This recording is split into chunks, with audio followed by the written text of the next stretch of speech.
Tony. Awesome. It is so good to be in the Motor City. Oh, yeah. Well, I am really excited. My name is Tony Singh, and being from Canada, I'm not quite aware of the NFL schedule. So who are the Lions playing today? No game, no Lions. That was a little bit, wasn't it? That was a really good one. No Lions. I've got a couple of introductions this morning. I would love for you to meet my family. And so I think there's a picture of my family. And so right there is my family. And on my right, your left, so to speak, is my eldest son. He's going to be getting married in 2 weeks. And he's going to be getting married in Miami. And I'm going to have to go to Miami in the middle of winter and spend a few days there. Please pray for me. The crosses that we have to carry these days is absolutely amazing, but I've got to do that. Right beside him is our daughter. Justin lives in Virginia. He's getting married, and the girl that he's getting married to is from Miami, so they're going to get married in Miami. To his left is our daughter Ashley, and she lives in Spain. And and we're going to have to go visit her. Amen. She just moved there a few months ago. Right in between Ashley and Michael is our grandson Mason. He is 7 years old. We love him to death. He calls Melanie literally every day, and we're really excited about that. And then this picture was taken at our youngest son's wedding. That's our daughter-in-law Emily and our son Michael. And he got married last May. Oh, wow. And so we're really excited. Ashley got married last December. Well, December before this one, 2018. And then, of course, that's Melanie and I. And I show pictures like this so that you are impressed by my family. And you're going to say, man, if that's his family, then he's got to be something. So we got to really at least listen to him based on that credibility. Oh, yeah. But we're really excited. In 13 months, all three of our children would have been married. I am busy and broke. Oh, wow. Yeah. I'm not necessarily in that order, all right? And that's our family. We're really excited. God, this is a great time. It's a great season in the Singh family. And we're really excited about that. Amen. I know when people come in here and they're visiting, there's an obligatory thank you and appreciation for the leadership of the Detroit church. But I am not one of those people. Oh, yeah. I am a person who didn't just get to know Mark and Ruth a couple of weeks ago or a couple of years ago, or have a cursory relationship with them. We've known them when they were single, when they were interns, before they were married. And I just want to tell you guys how proud I am of you, Mark and Ruth, and not proud from an older to a younger person, but just proud to be associated with people who have dedicated themselves to God and is being used in a magnificent way. Thank you for having us. I'm really excited about that. And I think some of you may know, and some of you may know better. That you have an unbelievable couple who are shepherding and leading you in a fantastic way. Mm-hmm. And I pray that we understand that what God has given us, not in a weird way, but in a way that is godly, and for us to show real appreciation. And so I'm really excited to be here. Thank you so much for having us, and we are really thrilled beyond thrilled to be with the Detroit church. But there's a connection beyond the relationship that we have known Mark and Ruth for many years. And the Detroit church, I'll tell you a little journey that we have been on.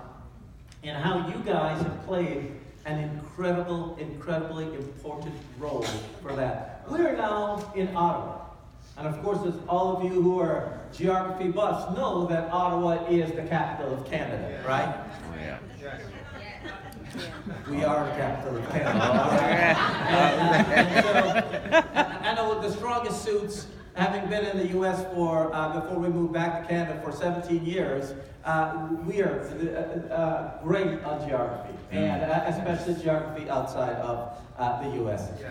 Tongue firmly in cheek. But I just want to let you know we've moved there, but we moved there about a year ago. We were living in San Antonio before that. And by the way, just real quick, the delta change in temperature from San Antonio when we were there in the summertime to the wintertime last winter was 156 degrees. Gee whiz. I'm not kidding. 156 degrees. And so we came here to the tropics of Michigan to escape what we were there in Ottawa. Just want to let you guys know. It was like minus 23 degrees when we left. So no complaints here in Detroit. I'm not sure why we even brought a coat. And, Oh, man. and so, but we went back to Ottawa largely due to the support that you guys offered financially and spiritually for the work there in Ottawa.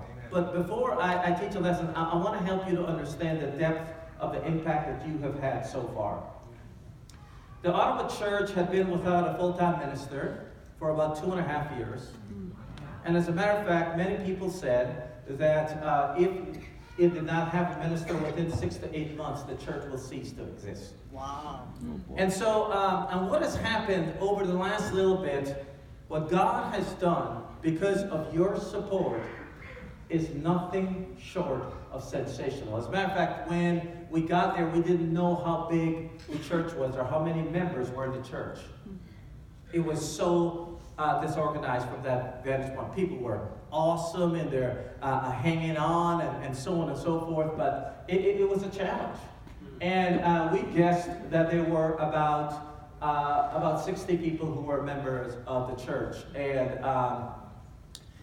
I want to let you know, because of your support in many different ways, there are now 40 more people in the Ottawa church that were not there last year. Wow. Okay, amen. But that is just a snapshot of what God has done. There are people's, and I want you to listen to this, there are people's eternal destiny that have been affected because of your support. And the ripple effect of what that's going to have is yet untold. And so we are incredibly grateful. Incredibly grateful.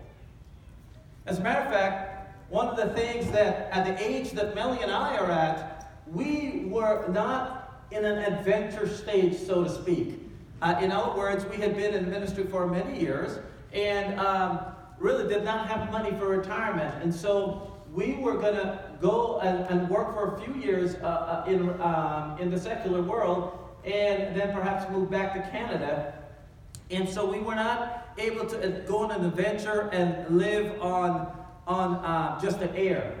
And I said it to say that the Ottawa Church, one of the things that we wanted to do was to actually, for both of us to be in the full-time ministry. That was part of what we were going to do.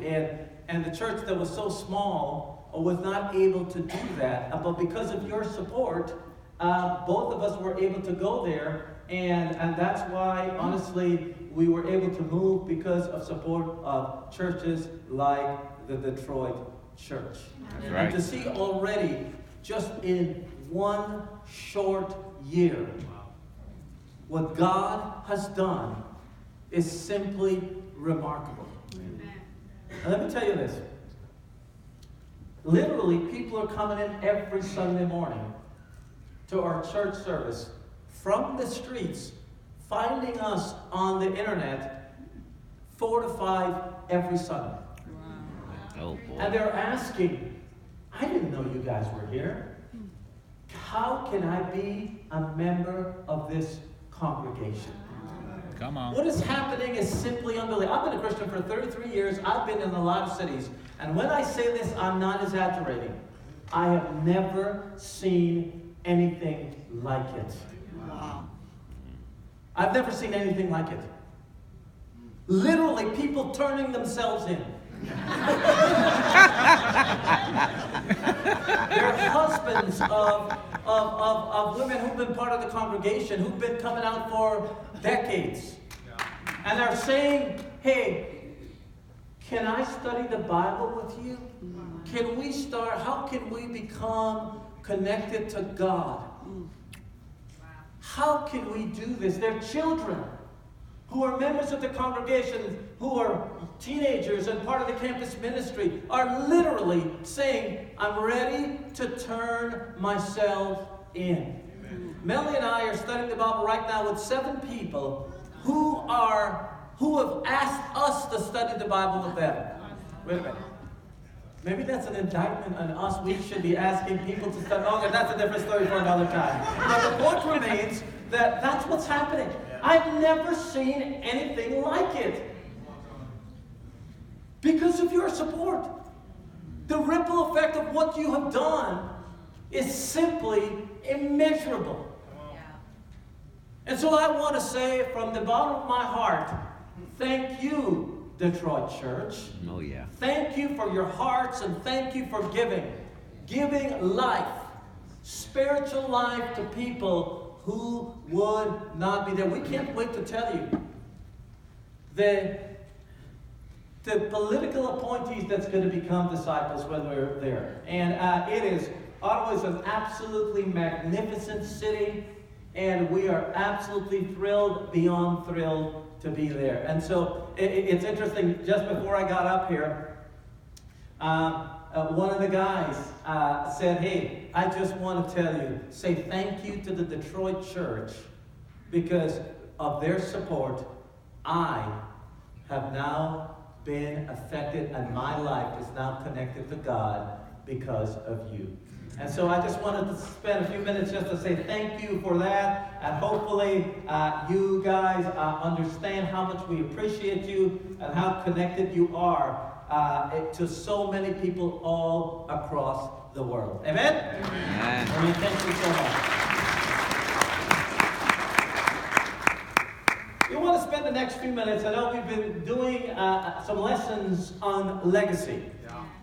And so I want to talk a little bit this morning about the legacy of Abraham, a legacy for the ages. But here's what I want to do this morning. Because oftentimes we can, I think, miss the mark. When I say we, I'm talking perhaps me. When we study a character in the Bible, I think sometimes ultimately the focus goes in the wrong place. Okay. And so I want to do that this morning to help us understand what's going on. And certainly as my years as a disciple, I've been a disciple now for 33 years. And I always say this joke. Yes, I was baptized when I was 4. The point... Oh, man. That would mean I'm 37. I'm not 37. I'm 52, but anyway. But it's amazing to realize the journey that we've been on. But here's what I want to examine this morning. And we're going to look at Abraham for a few moments. And I want us to understand what focus and what we want to take away from this. If we were to only understand the Abrahams of God, so to speak, I'm not calling you this morning, when we're all said and done, to become Abrahams of God. Okay. But to understand the God of Abraham. Go ahead and talk about that. And that's what we want to understand this morning when we're done. It's not for us to simply be called, but to understand what God can do with Abraham. And the legacy that Abraham has brought. In Romans chapter 4, we read about this legacy for the ages.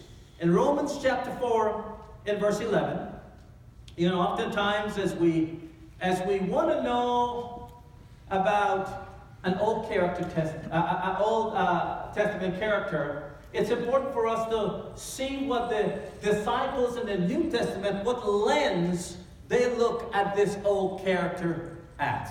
And we'll get perhaps a more complete picture of who he is as we see it many, many millennia later. And so we read about Abraham, and this was the legacy that Abraham left. And in Romans chapter 4, we see this. It says this, speaking of Abraham, and he received circumcision as a sign, a seal of the righteousness that he had by faith, which while he was still uncircumcised. So then he's the father of all who believe, but have not been circumcised, in order that righteousness might be credited to him. And he is then the father of the circumcised, who not only are circumcised, but who also follow in the footsteps of the faith that our father Abraham had before he was circumcised. And so we read in verse 16 that it says this, therefore the promise comes by faith, so that it may be by grace and may be guaranteed to all Abraham's offspring, not only to those who are of the law, but also to those who have faith, the faith of Abraham. He is the father of us all. If I were to ask you what legacy Abraham has this morning, I think most of us would answer, he's the father of faith. What a legacy. And Romans 4 talks about he's not only the father of faith to the Jews, but also to the Gentiles.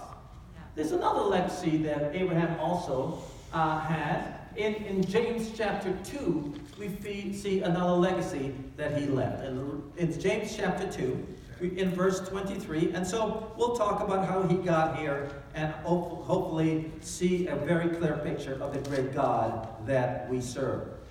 In James chapter 2, in verse 23, this is what it says. And the scripture was fulfilled that says, Abraham believed God, and it was credited to him as righteousness. And he was called God's friend. Two things that are indelibly etched in our minds is that Abraham was the father of us all in the faith. That's a pretty significant legacy. And he was called God's friend. That's pretty remarkable. I put before you this morning, as we talk about this, that God took a rather unremarkable man and left him a legacy for the ages. Abraham was living in a land where they were worshiping other gods. He did not grow up with a rich religious tradition. As a matter of fact, his father and his family was etched in a way that where their mindset and their spiritual DNA was in idolatry.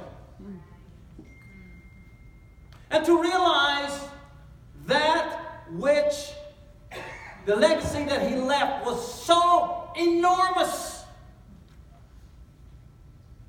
that today, when we read about Abraham, when Stephen was given an account of the people of God, you know who he began with? Abraham. And how much time he spent about talking about the history of God's people. He began with Abraham. Read about the history of God's people in Hebrews chapter 11. The longest character, time that was spent on any character, was Abraham. And the legacy that he left was absolutely enormous. But I don't want you to understand this because of Abraham. Because what God can do with someone, we will realize, come on, bro, in Abraham's life, it was far from flawless. Abraham had a good beginning. We all know that when God called Abraham, the Bible tells us what? He simply obeyed and went when he didn't even know where he was going. Why I don't want you to necessarily become another Abraham, because here's what I had done for the longest time in my life. I had tried to codify God. In other words, what are the things that I need to do to unleash God's blessing in my life?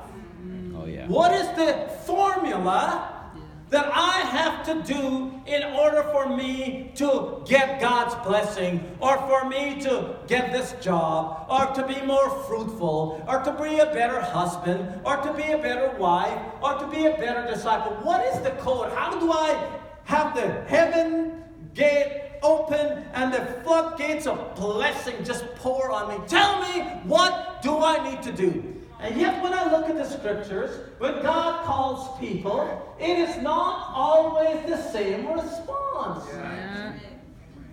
He called Abraham, he obeyed and went. He called Gideon. Gideon says, I'm not sure you got the right guy. Can you show me a sign? And then the first time he says, I'm not sure that you're still the right person. Can you show me another sign? I'm going to twist that sign around to make sure there was not a fluke. Because you remember with the fleece, he said, if the fleece gets wet, and then next time, if around the fleece gets wet. He calls Ezekiel, and Ezekiel got overwhelmed by the Kibar River. He calls Jonah. Jonah ran as far away, and yet ultimately brought him into the belly of a fish, and all these people have different responses. Jeremiah says, I can't even speak. Moses says, you got to use somebody else. Which one is it? And so oftentimes we try to codify God. When God called Nehemiah, Nehemiah said, okay, we need to rebuild the walls of Jerusalem, but God, I need some logs and I need some horses. I can't do it by myself. Was Nehemiah less faithful than Abraham? I don't think so. And yet oftentimes we look at it in that manner. And we try to codify God. Sometimes we try to codify Jesus. And one of the things that I've really examined and realized in my life and in my walk with God is that God meets us where we're at. When Jesus came in touch with the rich young ruler, what did he say? Go sell everything you have. Give it to the poor and come back. When he was with Zacchaeus, what did he tell him? He says, Zacchaeus says, I'm going to sell half what I have and give to the poor and pay back those I've cheated 4 times. So which one is it? Half or is it all? Tell me, which one is it? And so oftentimes we try to codify God. We try to codify what I see, that God is so unbelievably amazing that He is going to take us wherever we're at and to say, I am going to leave a legacy with you. Amen to that. Come on, bro. Abraham had a great start. But what Abraham did after that was not so great. Let me just review a little bit. Because Mark, would you give me a few minutes? No, I'm kidding. Maybe it's a good time for you to have a study on Abraham, but Abraham he was called. Started off with, says, okay, I'm going to go, I'm going to leave this place. Awesome, fantastic. He's going into Egypt. He says, the Egyptian king says, hey, she's pretty. Who is she? She's my sister. Speaking of his wife. How is not the most faithful thing? What did I do something there? Can you hear me? Okay, so, something happened. Did I press something wrong? Did I do? I always mess things up. Oh, it's red. Battery? Okay, I can use this. No problem. All right, let's get a mic. Yep. Can you guys hear me in the back? Yeah. All right, then I don't need no mic. I don't need no stinking mic. Oh, there we go. Right here. Awesome. Fantastic. Fantastic. See? Satan wants to shut me up. I'm not going to get shut up this time. I'm going to have it. Abraham, when he went was going through Egypt, he lied. Also, when there was a little famine that came, he said, hey, maybe we need to go to Egypt. When God said to him, you're going to become a blessing for the entire world, and if you're going to become a blessing for the entire world, don't you think I could supply your needs here? This wasn't the most faithful move. Do you know that he's lied a second time about Sarah being his wife? To another king? I know there's a lot of people here today that we think because we have messed up once, Come on. maybe even messed up twice, with the same horrible sin, that God can't use me. And by the way, we're not talking that he stubbed his toe and he said a bad word.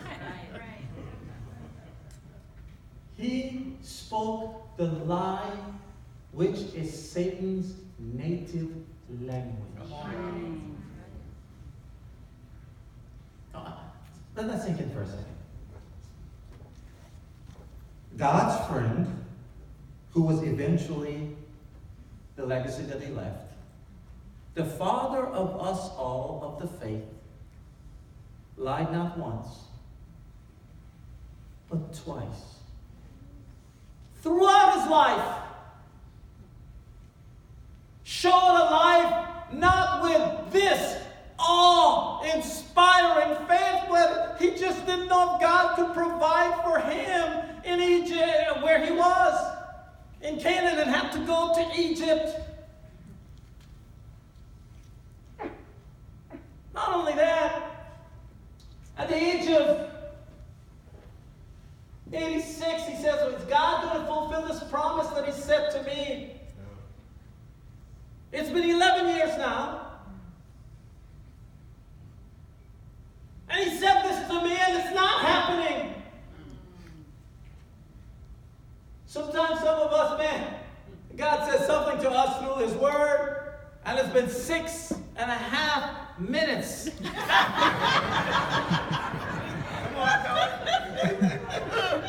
And we're wondering,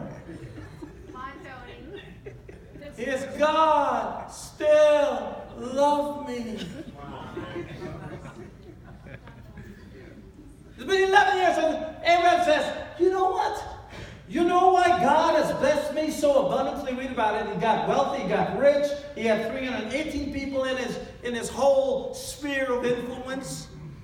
He says, maybe the fact that my beautiful wife is barren, maybe why God has so enriched me with all this blessing is he's provided one of these women by which he is going to bless me. Because God did not explicitly say, it is only through your offspring. Right.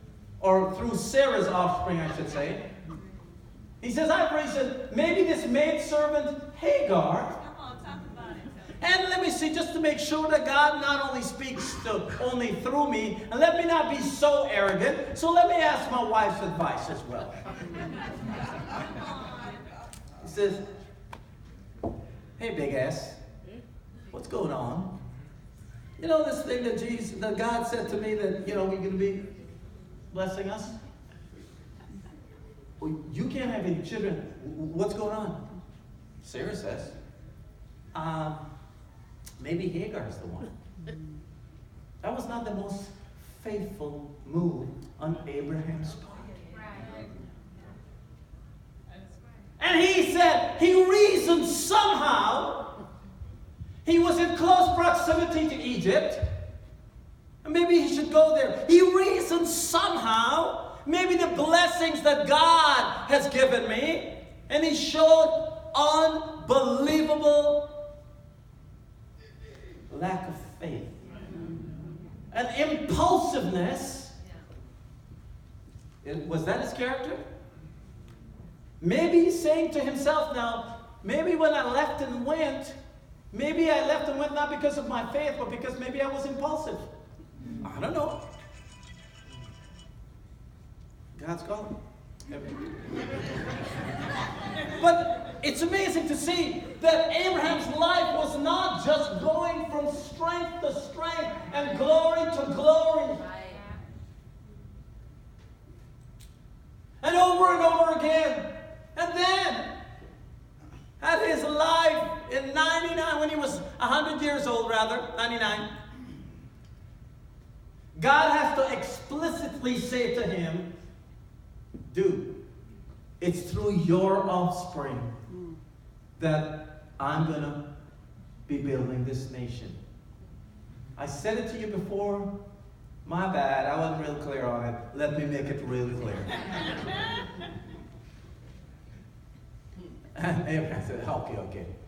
That's funny. You know I'm 99 years old. You know Sarah is 90 years old and she cannot have children. What are you talking about?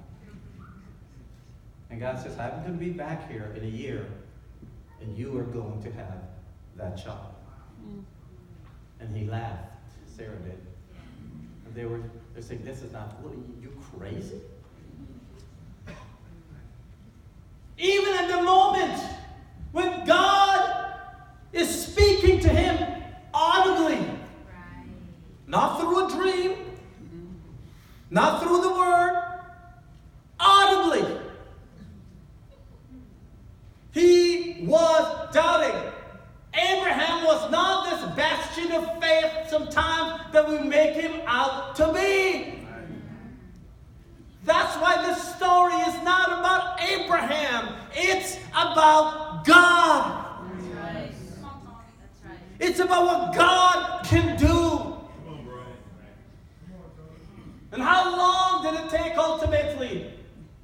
When a few years later, about 13 years later, when the son was born, and he was now finally asked, can you now sacrifice the son through whom you will be blessed? And as you look to the skies, they're going to have so many descendants of yours, or the saints on the seashore. And Abraham says, are you crazy?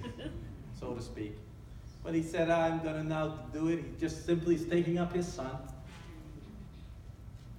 I was ready to make that offering.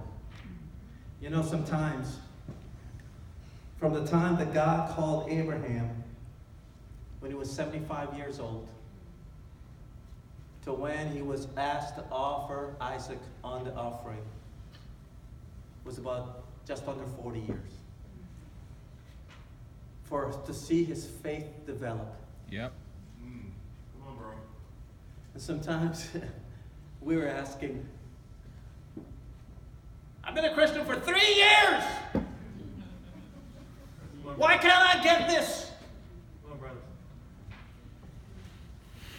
This is not about Abraham.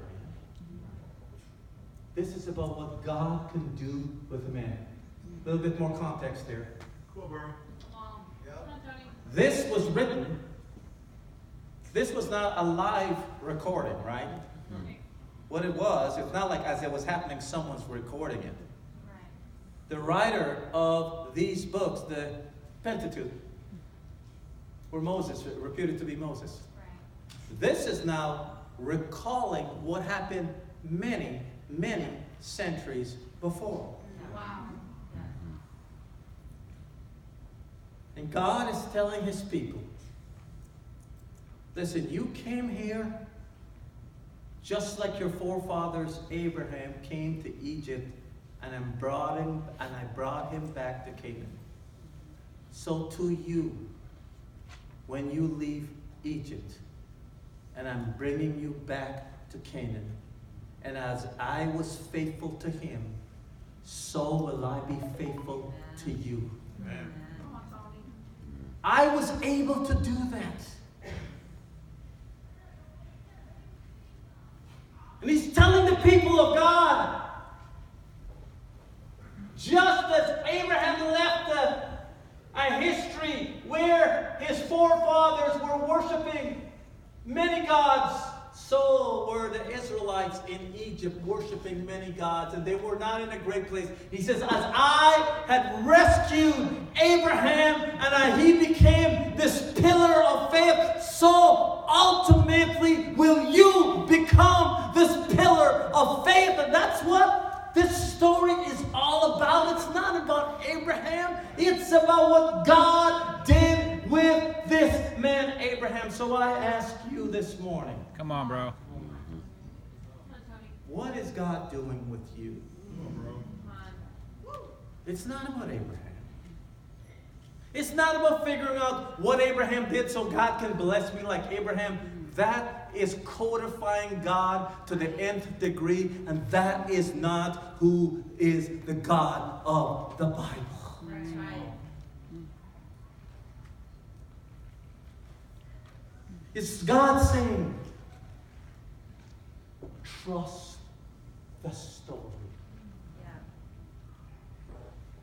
Yeah. Abraham had to trust the story. Trust the story.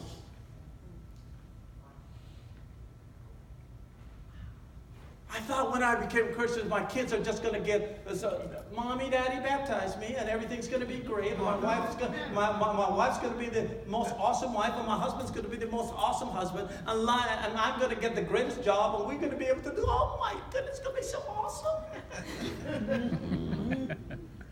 God's saying, listen, trust the story. Right. Yeah. Abraham had to trust the story. And even when he messed up, Right. I got this. Sounded George Lopez.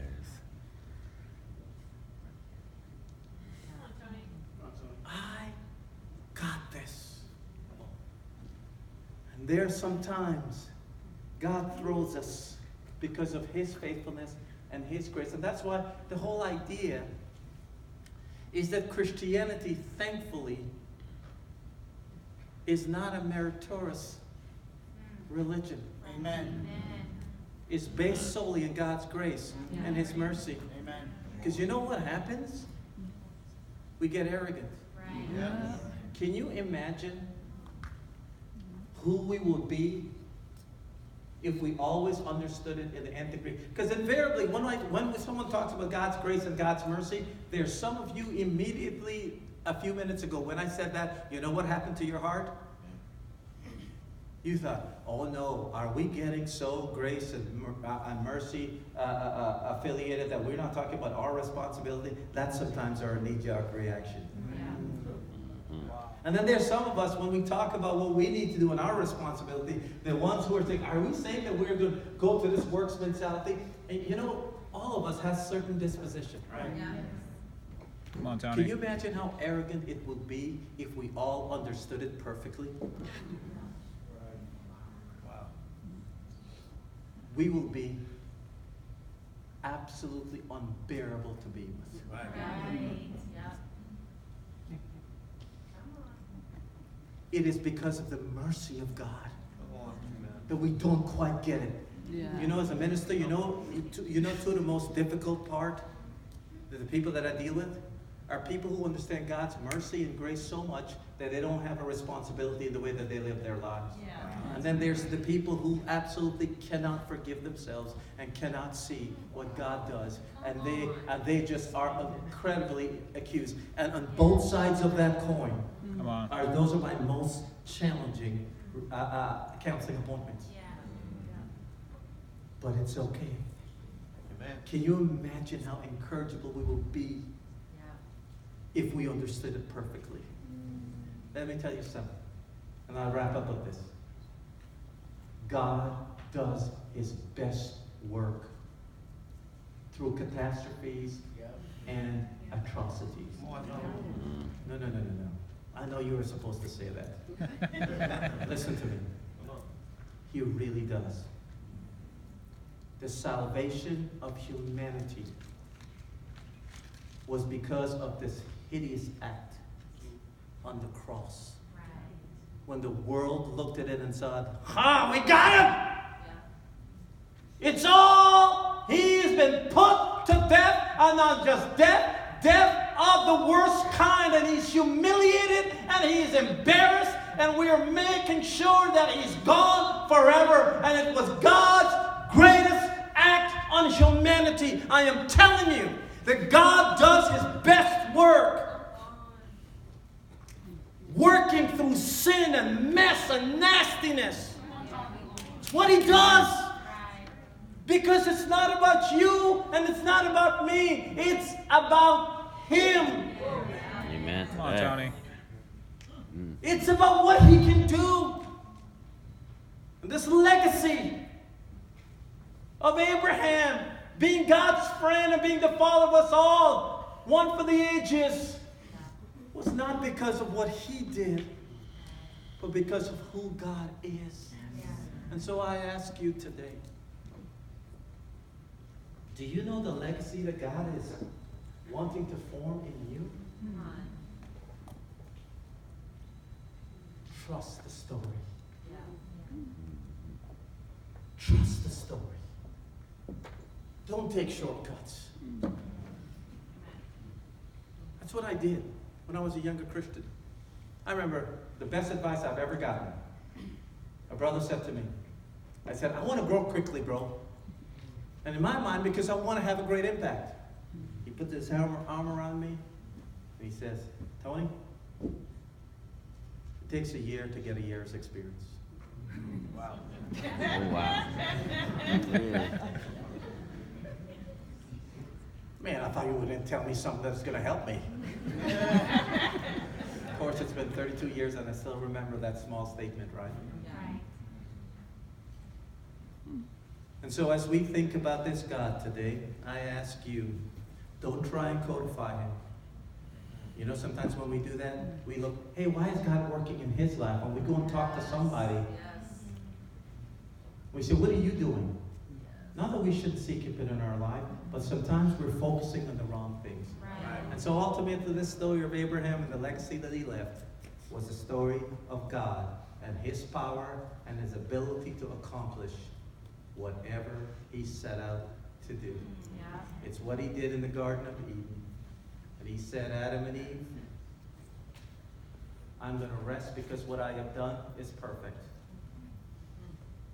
And Adam and Eve wanted more. And God says, not that I hate you, I am now going to rescue mankind. And he says, trust the story. Yeah. Trust the story. Thanks for pretending to listen to me. Thank you.